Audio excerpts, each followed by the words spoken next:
నమస్కారం. ప్రముఖ రచయిత్రి శ్రీమతి కె వరలక్ష్మి గారి ఒక అద్భుతమైన కథ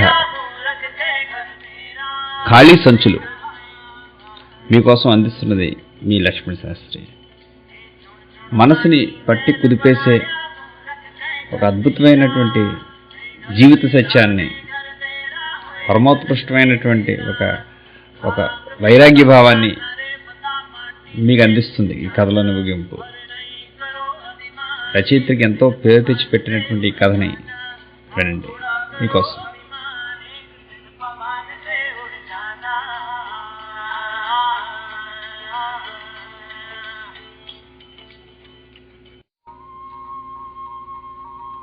కొంత మొగలో ఆగింది బస్సు. గోవిందపురం గోవిందపురం అని అరిచాడు కండక్టర్. సీట్లోంచి ఉలిక్కిపడి లేచింది దుర్గ. కాళ్ళ దగ్గర తన సంచులు రెండు తీసుకుని బస్సు మెట్టు మించి ఒక్క దూకు దూకింది. అమ్మయ్య, పేడ విరగడైపోయింది బాబు అంటోంది దుర్గ పక్కన కూర్చున్నాడు, ముక్కు మీద కప్పుకున్న పైట చెంగుని పక్కకు వదిలేస్తూ. వెనక్కి తిరిగి సంచిలోంచి ఓ ఎండు చేపను తీసి ఆవిడ మీద విసిరేద్దామనిపించింది దుర్గకి. తన ఆలోచనకు తనకే పక్కన నవ్వొచ్చింది. పాపం బేపనోళ్ళు కావాలి అనుకుని జాలిపడింది. రైట్ రైట్ అన్నాడు కండక్టర్. పొంతందారి వైపు 2 అడుగులు ముందుకేసింది దుర్గ. అప్పుడు గుర్తుకొచ్చింది కండక్టర్ తనకు రూపాయి ఇవ్వాలని. సంచుల్ని కింద పెట్టి చటుక్కున బస్సు వైపు చూసింది.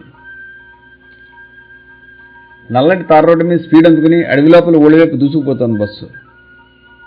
అది కనుమరుగయ్యే వరకు నిలబడి జాకెట్లో పెట్టుకున్న డబ్బుల మడతలోంచి ఒక టికెట్ ముక్క తీసి దాని వెనక వేసున్న ఒకటే అంకెని చూస్తూ విచారంగా కింద పడేసింది. సంచులు కాళ్ళ దగ్గర ఎట్టుకొని వచ్చినందుకు కండక్టర్ మంచోడే అనుకుంది, కానీ ఇప్పుడు రూపాయి నొక్కేసినందుకు ఒళ్ళు మండుతోంది.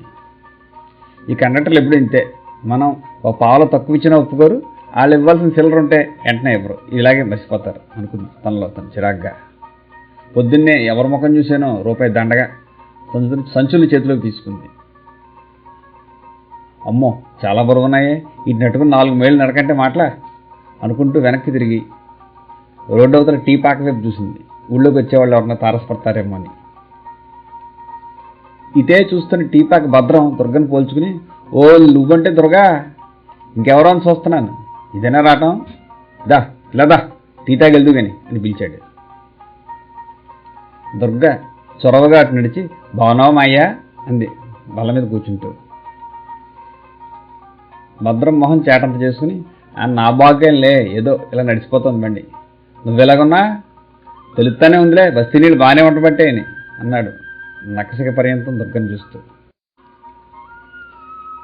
నల్లని దుర్గ ఒంటికి మంచి నిగారింపు వచ్చింది. చెవులకి చిన్న జోకాలు ఎట్టుకుంది. ఎడం ముక్కుకి ఒంటిరాయి బేసరి ఎండపడి మెరుస్తూ ఉంది. తెల్ల పువ్వులున్న మబ్బు రంగు చీర కట్టుకుంది. నలుపు రంగు జాకెట్ మీద జానుడి చామంతి పూల మాల చెవి పక్క నుంచి తొంగి చూస్తూ ఉంది. చూపు తిప్పుకుని అగ్గిపుల్ల గీసి స్టవ్ వడ్డించాడు భద్రం. టీ గిన్నెని స్టవ్ మీద వేడి చేసి సేవెండి కోపాలోకి వడగట్టాడు. ఎన్ని రోజులు నడిదో టీ పొడి వడగట్టే మూటలో పెద్ద మూటలా ఉంది. దానిలోంచి టీ కోపాలోకి జారుతుంటే చూస్తూ కూర్చుంది దుర్గ. 2 గాజు గాజుల్లోకి నింపి ఒకటి దుర్గకిచ్చి తనొకటి తీసుకున్నాడు భద్రం. డిసెంబర్ నెల ఉదయం 10 గంటల వేళైనా చెట్ల గుబురులోంచి చలి ఇంకా అలా కిందకి జారుతూనే ఉంది. వేడివేడి పొగలు కక్కుతున్న గ్లాస్ అందుకుని టీ చప్పరించింది దుర్గ. ఆ కిరసనాయిల వాసన, నిలవపు టీపుడి వాసన కలిసి చాలీచాలని పంచదారతో ఏదో వెగటుగా ఉంది టీ. ఇక వద్దున వదిలేస్తే భద్రం ఏమనుకుంటాడో అని తాగుతోంది దుర్గ. బస్తీకి వెళ్ళాక అక్కడ దొరికే నీళ్లపాలలో ఇంత పంచదార టీపుడి వేసుకుని అప్పటికప్పుడు మరగబెట్టుకుని తాగడం అలవాటైపోయింది తనకి. అంత బలువు మోసుకొస్తున్నావేటి, తమ్ముడికి మరదలకి ఏటెట్టుకున్నావేటి అన్నాడు భద్రం. దుర్గ నవ్వేసి, మేమేం కొనగలం బాబు అని ఎలాకోళం ఆడింది. ఓసోసి, అందుకే గామలు నెట్రాడి పాకన పెంకుటిలు గట్టించావు, ఎకరం మెరక్ కొన్నావు, ఈ కుటుంబాన్ని ఎన్నేళ్ళ నుంచి ఎరుగుతుంది నేను. ఏమోగాడైనా ఈ మాత్రం సాధించేటేటి ఇక్కడ ఈ ఊళ్ళో. ఇక మీ బాబు అయితే ఏనాడన్నా పెళ్ళమని పిల్లల్ని పట్టించుకున్నాడా? తాటి సెట్ ఎక్కి ఎక్కడ తీసిన కళ్ళు అక్కడే అమ్మేసుకుని కడుపు నిండా సారా సాగేసి ఈ సెట్ కింద పడిపోయి ఉండేవాడు. మొత్తానికల్లా తాగి కడుపులు పేగులన్నీ సారా తినేసి చచ్చిపోయాడు. ఆడి మాట ఇప్పుడు ఎందుకులే మాయా అంది దుర్గ. తనకి 10 ఏళ్ల వయసు అప్పుడు చచ్చిపోయిన తండ్రి కళ్ళలో మెదిలాడు. అది కాదమ్మీ, ఏమాట చెప్పుకోవాలి. తమ్ముడిని చదివించి ఇంత ప్రోణి చేసావు. ఈ రోజుల్లో ఎవరికమ్మా అంత దొందపడుతుంది? అవును, ఇంతకీ ఏం కొనుక్కొచ్చావు తమ్ముడి కోసం అని అడిగాడు మళ్ళీ. ఏదోలే మాయా, కొత్త బట్టలు గట్రా కొనుక్కొచ్చాను. వాళ్ళిద్దరూ ఉద్యోగమంతులే, మనం కొంటే మాత్రం వాళ్ళకి నచ్చొద్దు అంటూనే దుర్గ లేచి బకెట్లో సగానుకున్న మురికి నీళ్ళలో గ్లాస్ తులిచి బల మీద పెట్టింది. సంచిలో ఎన్ని తీసి చూపించమని దిష్టెడతాడో ఏటో అని సణుక్కుంది. అయినా కానీ పిల్ల దుర్గా, నువ్వు తనకమాలిన ధర్మం అంటారే అలా చేసుకున్నావు. పెళ్ళి పెటాకులు అనకుండా నా ఊళ్ళు నా కుటుంబం అన్నావు. ఇప్పుడు నీ పిచ్చి కానీ పెళ్ళయ్యాక తమ్ముడు తనబడవుతాడైతే నీ కడుపున కాయ కాసి దాన్ని అడిగిచ్చి ముడ్డెడితే ఆ సంగతి ఏరేగా ఉండు. ఎక్కడి నుంచి వచ్చిందో కుక్కోటి దుర్గ బల పక్కన పెట్టిన సంచులకి మూతెత్తి చూస్తూ బల చుట్టూ తిరగడం మొదలెట్టింది. చీ అదిలించింది దుర్గ. ఏటి 2 చేపలు కానీ ఎట్టుకొచ్చేవేటి, కుక్క నోట్లో నీళ్లు గారిపోతున్నాయి అన్నాడు భద్రం సంచులో ఉన్న బలకేసి నడుస్తూ. ఇదన్న మాట సంగతి, ఇందటి నుంచి ఏట్రా బాబు వాసన, పాకన కథలు ఏ నక్కైనా సచ్చిందో ఏటో అనుకున్నాను అన్నాడు. ఆ మాటలకి దుర్గ పక్కపక్క నవ్వింది. నేను ఇంకా గుప్పిడి నెత్తల్లో సందుబా తట్టం ఇద్దారనుకున్నానే, ఇంత వాసన భరించలేనడివి ఇంక నువ్వేం తింటావులే అంది. అమ్మో తల్లి దుర్గ, ఆ మాట అనుకులే, ఇచ్చి పుణ్యం కట్టుకో అమ్మా. 2 చేపలు తినక నోరు సరిచచ్చిపోయిందనుకో. ఆ నెత్తళ్లలో పాలు వేసి మసాలా ఎట్టి వండుకుంటే దాని రుచి ఇంక దేనికి వస్తుంది అన్నాడు భద్రం నోట్లో ఊరుతున్న నీళ్ళని కొట్టుకేస్తూ. ఇస్తానులేమయ్యా, ఇంటికాడ మా అత్తకి ఇస్తానులే అంది దుర్గ వెళ్ళడానికి తయారవుతూ. ఇవాళ ఊళ్ళోకి వెళ్ళే వాళ్ళు ఎవరు ఆపడడం లేదు, ఎదేటో. నేను వస్తున్నాను, వీళ్ళు బేరాలేం లేవు. దీన్ని చల్లి సిగదరగా ఖాళీగా కూర్చున్నా పొద్దున్నుంచి అన్నాడు భద్రం.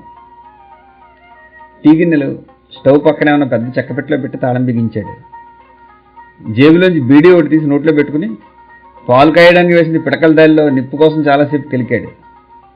పొద్దున్ననగా వేసిన దాలి అది ఎప్పుడో చప్పగా చల్లారిపోయింది. నిక్కర జేబులోంచి అగ్గిపెట్టి తీసి బీడీ వెలిగించుకుని గుండె నిండా దమ్ములాగి కళ్ళు మంది దగ్గాడు. ఈ దగ్గోటి పిండి చేస్తుంది వదలకుండా అన్నాడు సుగతంలాగా. భలేవాడు మాయా, జేబులో అగిపెట్టించుకుని నిప్పు కోసం అంతసేపు కలికావు అంది నవ్వుతూ దుర్గ. భద్రం గారపళ్ళని కనిపించాలని నవ్వి, అదేనే మరి మా వ్యాపార రహస్యం, మీ జీతగాళ్ళ ఖర్చు పెట్టడానికి కుదరదు మాకు అన్నాడు. ఏటి అగ్గిపుల్లలో గట్రా పొదుపు చేసి ఇంటి మీద టాప్ తీసి మేడ కట్టేసినట్టు. నా చిన్నతనం నుంచి చూస్తున్నాను, వానొస్తే కారిపోయే తాటాకు పెంకే తప్పితే పెంకన్నా వేయించేవు కాదు ఇంటికి. భద్రం ఒక క్షణం నిర్వేదంగా దుర్గ వైపు చూసి తల విదిలించుకుని చూపుడు వేల పైకెత్తి ఆకాశంలోకి చూపించాడు. అంత పైవోడి దయ. రోజంతా ఇక్కడ కూర్చుని ఈగలు తోలుకున్న 2 పొట్టలు వెళ్ళడం కష్టమైపోతుంది, ఏటి చేయగలందరుగా అన్నాడు మూలన ఉన్న డొక్కు సైకిల్ స్టాండ్ తీస్తూ. దుర్గ సంచులు అందుకుని వెనక చెక్క క్యారేజీ మీద ఒకటి, ముందు హ్యాండిల్ బార్ మీద ఒకటి పెట్టి నడిపించుకుంటూ కొంతవైపు దారి తీశాడు. వెనకే దుర్గ. ఏమిటో బస్సు దిగినప్పుడు ఉన్న హుషారు కొంచెం తగ్గినట్టు అనిపించింది దుర్గకి. ఎండ నెత్తిన చుర్రు అనిపిస్తోంది. దారికి అటు ఇటు డొంకలు తప్ప నీడనిచ్చే చెట్టు ఒకటి కూడా కనపడటం లేదు. పాపం భద్రమాయ, నా మూలానికి నడక తప్పింది కాదు, లేకపోతే సైకిల్ ఎక్కేసి నిమిషంలో వెళ్ళిపోయేటాడు అంది. ఆ దానిలే ఉందిలే, 4 అడుగులు నడిస్తే మొక్క మలిసిపోతానే ఏంటి, ఆడపిల్లవి, నువ్వింత బలువు సంచులు పెట్టుకుని అంత దూరం నడవగలవా, అక్కడ రెచ్చాలా వచ్చి బస్సు ఎక్కుంటావు అన్నాడు. అయినా మనకి సైతం ఇవాళ తెట్టి, నువ్వు ఇంత పిల్ల కింద ఉన్నప్పటి నుంచి నీ బాబుకి నాకు స్నేహం, చేసిన పాపం చెప్తే పోతుందంటారు, చెప్పకపోవడమే. ఆడు నేను పందేలు వేసుకుని మరీ తాగేవాళ్ళం. మంచి మంచు కురిసి తెల్లారగట్టేలా చెట్టెక్కి కళ్ళు మూతలు దించేవాడు మీ బాబు. ఐసేసిన కూల్ డ్రింక్లా కడుపులోకి చల్లగా దిగిపోయేది తెలిమాలక్ష్మి. ఇంటికాడ మీ అత్త తెగ్గోలెట్టేసేది, నువ్వేమైనా కాపాడువో కళ్ళు తీసేవాడు అని. అయినా సరే మా స్నేహం వెళ్ళలేదు. ఆఖరికి మీ బాబు ఎప్పుడైతే సడాల మంది చచ్చిపోయాడో అంతే, అడిలెత్తిపోయి తాగుడు గిగుడు మొత్తం బంద్ చేశాను. అయిపోయిన బీడిపీకని పెదాలు కాలేదాకా పీల్చి ఆగి బొటనెలకి మధ్యవేలికి ఆనించి ఆ గోటుతో తుప్పలో కొట్టాడు. ఈ లోపల దుర్గ కొంచెం ముందుకయింది. కుప్పుసాం బాగున్నాడా? హఠాత్తుగా వెనక నుంచి వచ్చిన ప్రశ్నకి బెత్తరపోయి రాయిలో నిలబడిపోయింది దుర్గ. సైకిల్ దుర్గ నిల్చున్న దగ్గరికి వచ్చాక అనునయంగా దుర్గ ముఖంలోకి చూస్తూ, ఎర్రి పిల్ల ఏటి అలాగైపోయావు? ఉప్పు కారం తినే ఒళ్ళు మొగాడికైనా ఆడదానికైనా ఒకటేగా. మీ అమ్మ నీకు వయసు వచ్చేసరికి పెళ్లి చేసి అత్తారింటికి పంపించకపోబట్టేగా నువ్వు ఆ పని చేయాల్సి వచ్చింది. మీ అమ్మ ఏమనుకున్నదంటే దీనికి పెళ్లి చేస్తే నా దినం తినేది ఎలాగా అనుకుంది. నువ్వు బళ్ళో జరిపించి నెల డబ్బులు అమ్మబట్టేగా నీ తమ్ముడు చదువుకుని ఇంత తోట అయ్యాడు. లేకపోతే కళ్ళు అమ్ముకుంటే కొండలు అమ్మడం వలసేవాడు కదా. మనసుని అమలించుకో, ఏం భయం లేదు అన్నాడు. దుర్గ నడక మందగించింది.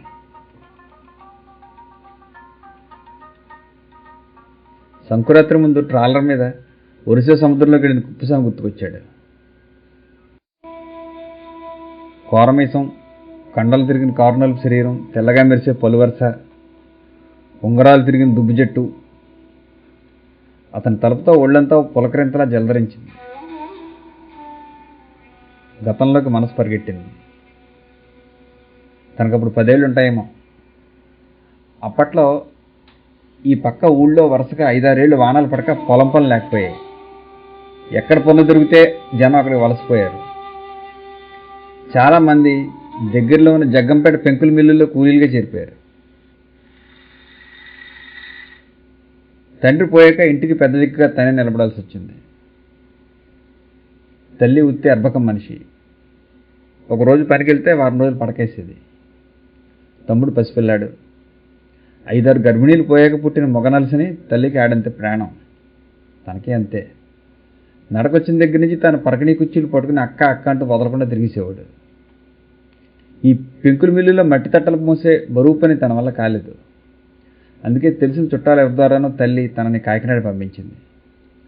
అక్కడ రొయ్యలు ఒలిచి నిల్వ చేసే గొడౌన్స్లో పని. చాన్నాళ్ళు తనని తీసుకెళ్లి చుట్టాలింట్లోనే ఉండి వాళ్ళకి నెలకింత అని భోజనానికి ఇచ్చి మిగతా డబ్బులు తల్లికి పంపించేది. సెలవు పెడితే ఆ జాగాలో ఇంకెవరైనా చేరిపోతారు అని తనను అసలు సెలవు పెట్టనిచ్చేది కాదు. అప్పుడప్పుడు తల్లే తమ్ముడిని తీసుకొచ్చి తనను చూడడానికి వచ్చేది. రొయ్యల పిల్ల లేనప్పుడు జట్టిలో చేపలు ఆరబెట్టే పని ఉండేది. సముద్రంలో పట్టి తెచ్చి గుట్టలుగా పోసిన చేపలు పొట్టలు చీల్చి శుభ్రం చేసి ఉప్పులో ఊరేసి ఆరబెట్టడం అన్నమాట. మొదట్లో ఆ వాసన భరించడం చాలా కష్టమయ్యేది. క్రమంగా అలవాటైపోయింది. అక్కడే తను పెరిగి పెద్దదైంది. ఆ జట్టిలోనే కుప్పుసామి పరిచయం అయ్యాడు. తనకి 20 ఏళ్ల వయసు అప్పుడు. ఆ రోజు జట్టి అంచు దగ్గర ఉయ్యాలుగే పడవ వరస మించి అతను అలవోగ్గా నడుచుకుంటూ వస్తూ ఉంటే అబ్బురం అనిపించి అలా చూస్తా నించుంది. దగ్గరికి వచ్చే కన్నుకొట్టి, ఏం పిల్ల ఏటి సంగతి కనార్పకుండా చూస్తున్నావు, నచ్చానా అన్నాడు.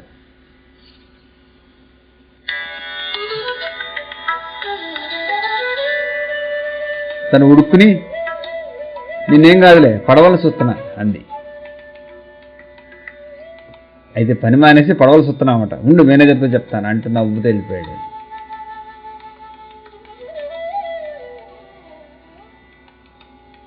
తర్వాత ఎప్పుడు కనిపించినా దగ్గరికి వచ్చి పలకరించేవాడు. ఆ పలకరింపుల మామూలు స్నేహం ఎప్పుడు ఎలా తామిద్దరి మధ్య శారీరక బంధమైందో అయింది. అవసరం తమిద్దరిని ఎలా దగ్గర చేసింది అని అర్థం చేసుకున్నారు ఇద్దరు మొత్తానికి. అతని పెళ్ళం పిల్లలు మెడ్రాస్ దగ్గర ఏదో ఊళ్ళో ఉంటారని, ఏడాదికి 2 సార్లు తనే వెళ్ళొస్తాడని చెప్పాడు. తనలాగే అతను ఇంటికి డబ్బులు పంపేవాడు. ఈ కుప్పుస్వామికి జీతం కాకుండా కమిషన్ బాగా డబ్బులు వచ్చేవి. అలాంటప్పుడు తనని సినిమాలకి షికార్లకి తిప్పేవాడు. రంగురంగుల చీరలు కొనిచ్చేవాడు. నెమ్మదిగా ఇంటి అద్దె తిండి ఖర్చు కలిసి వస్తుందని త్వరలోనే తను అతనుండే గదికి మారిపోయింది. తల్లి మొదట్లో నెత్తి నోరు కొట్టుకుని ఏడ్చింది. తర్వాత తను ఇంతకుముందు కన్నా ఎక్కువ డబ్బు పంపిస్తున్నందుకు కిమ్మనకుండా ఊరుకుంది. కుప్పుస్వామి మంచి జలసాలో ఉన్నప్పుడు 100కు 100 ఇచ్చేవాడు తనకి. ఆ దాచిన డబ్బుతోనే తల్లి ఊళ్ళో పూరిపాక స్థానంలో పెంకుటిల్లు కట్టించింది. ఎకరం పొలం కొంది. ఆ మధ్య కుప్పస్వామి కొత్త పాట మొదలెట్టాడు. నా కోసం నువ్వు ఇలా పెళ్లి పెటాకులు లేకుండా ఉండిపోయావు, అలా కాదు, ఓ మంచి రోజు చూసి నీ మెడలో కుస్తీ కట్టేస్తాను అని. కుస్తీ కడితేనేటి, ఇప్పుడు మనం ఉన్నది 3 పెళ్ళాలం కావా అని ఎత్తాను. ఆ సంగతి ఏర్లే, నువ్వు ధైర్యంగా ఓ బిడ్డను కావచ్చు. ఇప్పుడు ఎప్పుడు బతుకు తెగించి సముద్రం మీదకి పోయి నాకు ఏదైనా అయితే అక్కడ మణిమ్మకున్నట్టే ఇక్కడ నీకు కూడా ఓ బిడ్డ సాయం ఉంటాడు అనేవాడు. తన తమ్ముడికి పెళ్ళయిందని తెలియగానే, చూసావా నీ తమ్ముడు కూడా నీతో మాట కూడా చెప్పకుండా పెళ్లి చేసుకున్నాడు. ఈసారి నేను సముద్రంలో వెళ్ళొచ్చాక మన పెళ్లి తప్పదు. తెలిసిన వాళ్ళు నలుగురిని పిలిచికెళ్ళి అన్నవరంలో చేసేసుకుని వచ్చేద్దాం గుట్టుగా అన్నాడు. అంతే. 2 ఏళ్ళుగా కుప్పస్వామిని మళ్ళీ చూడలేదు. ఆ ఎళ్ళం ఒరిస్సాలో తుఫాన్ వచ్చింది. మనిషి బతుకున్నాడో లేదో తెలియక చాలా తలడిల్లిపోయింది తను. చివరికి జట్టీలో ఎవరో చెప్పుకుంటుండే తెలిసింది, తుఫాన్ సమయంలో కుప్పస్వామి సముద్రం మీద ఉండిపోయాడంట. ఎలాగో ప్రాణాలకు ఒడ్డుకు కొట్టుకొచ్చినా కదలడానికి కూడా సత్తువు లేకుండా అలా జవసత్వాలు ఉండిపోయాడట. ఇంటికి కబురు వెళ్తే కొడుకులు వచ్చి తీసుకుపోయారట. ఇక కుప్పస్వామి ఇటేపు రాడంట. ఆ రోజు పల్లెలోంచి ఇంటికి వెళ్ళాక చాలాసేపు ఏడ్చింది దుర్గ. అతని జ్ఞాపకంగా ఒక ఫోటో కూడా లేదు తన దగ్గర. అతనికి తనకున్న 3 జతల బట్టల్లో ఓ జత ఒంటి మీద ఉంటే 2 జతలు ఎంట తీసుకెళ్ళడం అలవాటు. మెడ్రాస్ దగ్గర అనుకోవడమే తప్ప అతను ఊరు కూడా ఏమిటో సరిగ్గా తెలియదు తనకి. కుప్పస్వామి మనిషి చాలా మంచాడు. 2-3 సార్లు కాకినాడ మెయిన్ రోడ్లో తారసపడితే హోటల్కి తీసుకెళ్లి కాఫీ టిఫిన్ కూడా ఇప్పించాడు నాకు అన్నాడు భద్రం. ఉలిక్కిపడి ఈ లోకంలోకి వచ్చింది దుర్గ. ఊరు మొదట్లోనే భద్రం ఇల్లు. వాకిట్లో చెట్టు కింద మంచం వేసుకుని ఎండపొడ తన మీద పడేలా పడుకునింది భద్రం పెళ్ళం. మంచం పక్కన సైకిల్ స్టాండ్ వేసి సంచులు కిందకు దించుతూ, ఓ రాజులమ్మలే ఎవరొచ్చారో పోల్చుకోసొద్దరి అన్నాడు భద్రం.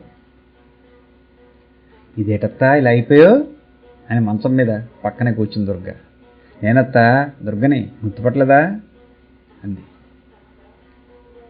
మీ అత్తకి 360 రోజులు ఒంట్లో బాగోవడం లేదు, అదే మాయరోగం పట్టుకుని వదలటం లేదు. ఓ పిల్ల జల్ల ఈ ఏళ్ళకి ఇంటికి వచ్చి నేనే ఏదో ఉడకేసి తనకింత పెట్టి నేను ఇంత తినడం అన్నాడు భద్రం లోపల నుంచి గ్లాస్తో మంచినీళ్ళు తెచ్చిస్తూ. ఇక్కడ ఉంటే ఏం వదులుతుంది, కాకినాడ తీసుకురాకూడదా, గవర్నమెంట్ హాస్పిటల్లో చూపిద్దారి అంది దుర్గ. అవన్నీ అయ్యాయి, డబ్బులు ఎందుకు గవర్నమెంట్ కూడా వైద్యం చేయడని తెలుసుకుని అప్పుడే పార్ట్ అయ్యి ఇంటికాడే పడదారులే అని చెప్పి ఇంటికి వచ్చేసాం అన్నాడు భద్రం బియ్యం గడిగిన నీళ్ళు వాకిట్లో చెట్టు మొదట్లో పోస్తూ. మాయా చేటుంటే లేట్రా అని దుర్గ. భద్రం తెచ్చిన చేటలో 2 గుప్పిళ్ళు ఎండు నెత్తళ్ళు, 2 గుప్పిళ్ళు ఎండు రొయ్యలు, ఓ సొందుబాతు అట్టం వేసి, చాలా ఇంకా ఏమంటావా అంది.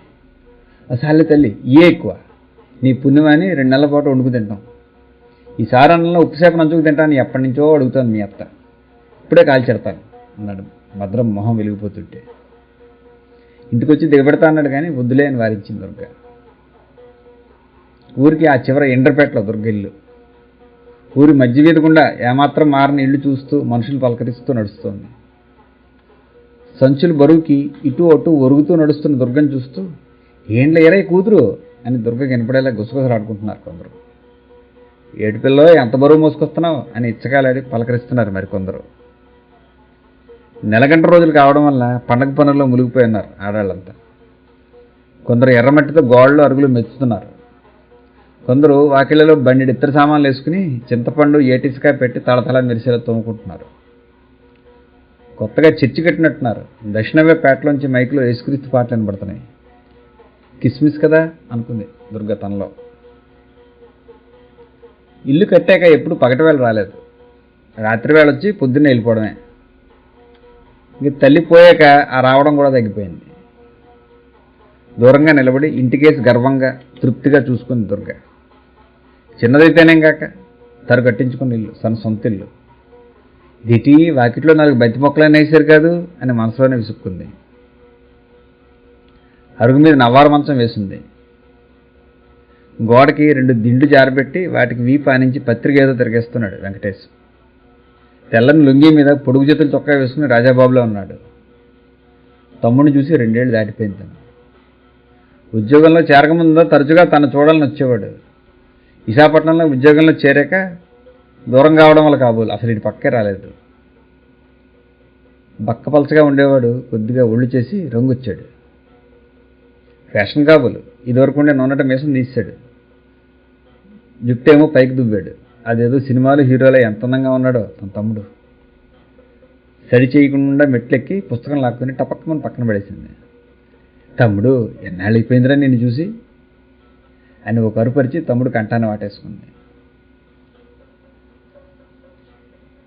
ఆ అలికిడికి లోపల నుంచి వెంకటేష్ పెళ్ళాం శారద బయటకు వచ్చింది. ఆ అమ్మాయి తెల్లగా బొద్దుగా ఉంది. మంచం పక్కనే ఉన్న సంచుల్లోంచి వస్తున్న ఎండు చేపల వాసన భరించలేక ముక్కును బయట చెంగుతో మూసుకుంది. తన భర్తని అలా మరో స్త్రీ వాటేసుకోవడం, ఆ మోటుతనం చిత్రంగా అనిపించి రెప్ప వాల్చకుండా చూస్తోంది. గుమ్మంలో భార్యను చూసిన వెంకటేశు అక్క చేతులు వదిలించుకుని ఇబ్బందిగా మొహం పెట్టి మంచంలో అనీజీగా కదిలాడు. తమ్ముడి చూపులు వెంట తను వెనక్కి తిరిగి చూసింది దుర్గ. ఈ పిల్లేనా నా మరదలు? లబ్బర్ బొమ్మలా ఉంది. మరి నా తమ్ముడు సెలక్షనా మరేటి? ఏమిటో బుజ్జులు, అమ్మ లేకపోతే పోయింది. నీ అక్క కూడా చచ్చిపోయింది అనుకున్నావా ఒంటరిగా పెళ్లి చేసుకోవడానికి? ఏటమ్మాయి, నువ్వేం అడగలేదా నా ఆడబిడ్డది అని అంది చొరవగా. పొల్లి పొల్లే, పెళ్ళికి రాకపోతే ఏంటైందిలే, ఇప్పుడు వచ్చానుగా, ఇంక చూసుకో ఆడబిడ్డ అర్ధమొకడే మరి అంది మురిపంగా. మరదల మొహంలో మారుతున్న రంగులు చూసి తన మాటల్లో ఏదో పొరపాటు జరిగిందేమో అని ఆగిపోయింది. తమ్ముడి మొహం కేసి చూసింది. అతను గుడ్లు అప్పగించి పెళ్ళాన్ని చూస్తున్నాడు. తమ్ముడు తనతో ఎప్పటిలాగా గారాలు పోతూ మాట్లాడడం లేదని అర్థమైంది దుర్గకి. వాళ్ళు ఏదో బిడి పెడుతున్నారు అనుకుని, తమ్ముడు నీకు ఇష్టమైనవని ఎండు చేపల్లో ఎన్ని రకాలు ఉంటాయి అన్నీ తెచ్చాను రే, ఇప్పుడు వంట అయిపోయిందా, అంజన ముక్కలు కూరన్నా అంది చీరకొచ్చులు బొడ్లు దూక్కుంటూ. ఈ పక్కింటి పాపమ్మ ఇంతలోకి వాకిట్లోకి బట్టలాడడానికి వచ్చినట్టుంది. గుమ్మంలోకి తొంగి చూసి, దుర్గా నువ్వంటే ఇదేనా రావడం? వాళ్ళు భోజనాలు అయిపోయేలే, ఇలా రా, మా ఇంట్లో వడం ఉంది తినేదిగాని అని పిలిచింది. అది నాకు ఆకలి లేదు లేత, ఇలా చందమామలంటే మొదలను చూస్తే కడుపు నిండిపోయింది అంది ఆనందంతో దుర్గా. ఆ సాలే బడాయి రాద్దు అని పిలుచుకెళ్ళింది పాపమ్మ. నువ్వేదో ఎండు సేపులో గట్ట అంటున్నట్టున్నావు, నీ మరదలు నీసోది తిందట. ఈ 4 రోజుల నుంచి చూస్తున్నానుగా, రోజు కాయగూరలు గడ్డి గసరా వండుకు తింటున్నారు అంది. ఆ అమ్మాయి చెంగుతో ముక్కెందుకు మూసుకుందో అప్పుడు అర్థమైంది దుర్గకి. అదా సంగతి అని పడి నవ్వింది. సంబడం బాగానే ఉంది కానీ ఇంక ఈ ఊరొచ్చే ఉద్దేశం లేదా నీకు? అదైతే కడుపు పట్టుకుని ఎక్కడెక్కడికో వలస వెళ్తాం, కాలు చెయ్యి వంగాక ఉన్న ఊరు రాక తప్పుద్దా? అందుకేగా నెత్తి మీద ఇంతగా నీడ చెప్పరుచుకుంది. అది కదే మరి, నీకు ఏ గట్టం తెలదాం. నీ తమ్ముడు ఇల్లు పొలము అమ్మకం పెట్టేస్తున్నాడు తెలుసా నీకు? అందుకే సెలవు మీద వచ్చాడంట. ఇంట్లో ఉంటున్న లచ్చమ్మ వాళ్ళని ఖాళీ చేయించేశాడు.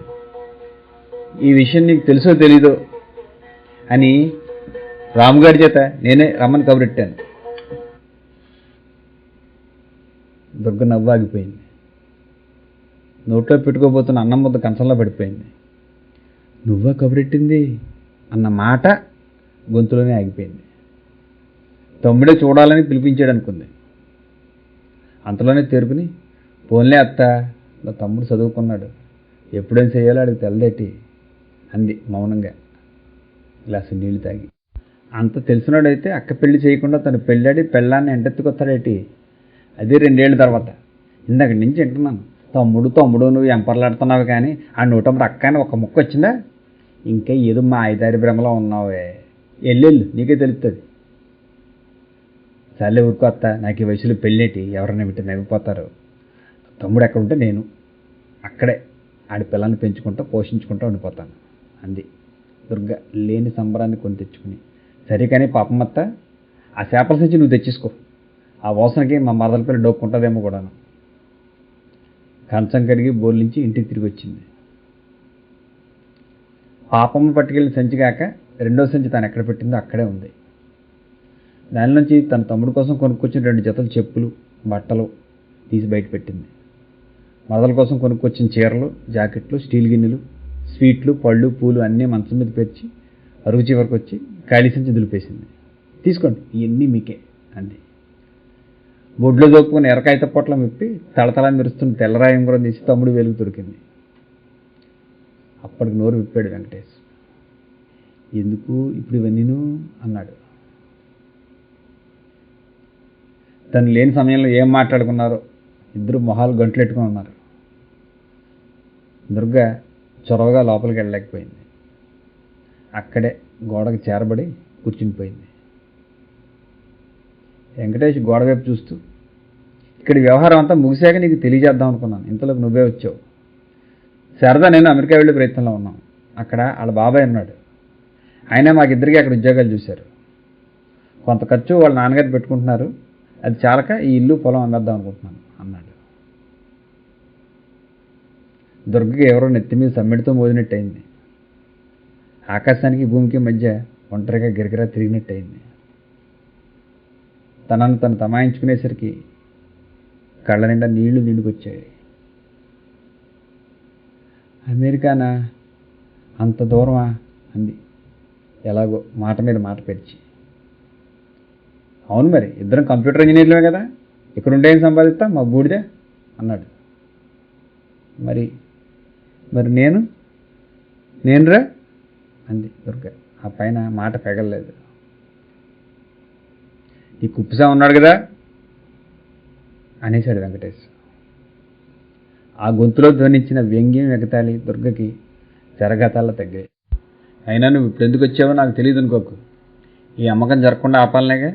ఆ పని నీ వల్ల కాదు. ఎందుకంటే అమ్మ ముందు చూపుతో ఇల్లు పొలం నా పేరునే పెట్టేసింది కనుక. వెలవెలపోయింది దుర్గ. తన ప్రమేయం లేకుండానే చటుక్కులు లేచి నిలబడింది. మెట్ల వైపు అడుగైపోతుంటే, ఆగండి, మొదటిసారి మా ఇంటికి వచ్చారు, ఉత్తి చేతులతో వెళ్ళకూడదు అంటూ తలుపు వెనక నుంచి మరదలు బయటకు వచ్చింది. కుంకుమరిని తెచ్చి దుర్గ మొహాన్ని బొట్టెట్టి మంచం మీద జాకెట్ ముక్కల నుంచి ముక్క తీసి చేతిలో పెట్టింది. వెర్రిదానిలో దుర్గ జాకెట్ ముక్కని శారదని మార్చి మార్చి చూసింది. పొలం మీద మకరాధాన్యం ధీమాతోటి ఇవన్నీ కొనడానికి తను అనపత్తి రెడ్డి దగ్గర చేసిన చక్రవడ్డీ అప్పు కళ్ళ ముందు వెనుభూతంలా కదలాడుతుంటే నడిచిందో పరిగెత్తిందో తెలియని స్థితిలో పుంతదారిని బట్టి రోడ్డు చేరుకుంది.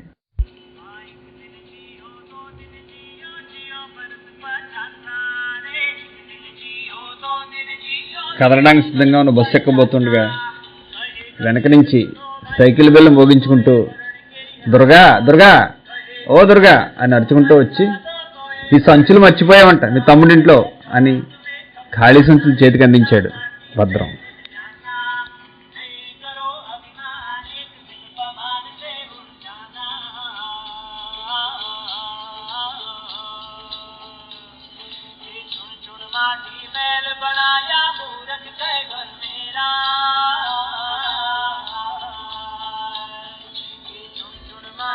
అయిపోయింది. ఖాళీ సంచుల కథ అయిపోయింది. నమస్కారం. जगत में तेरा, आग में कब जाना रे बता माटी।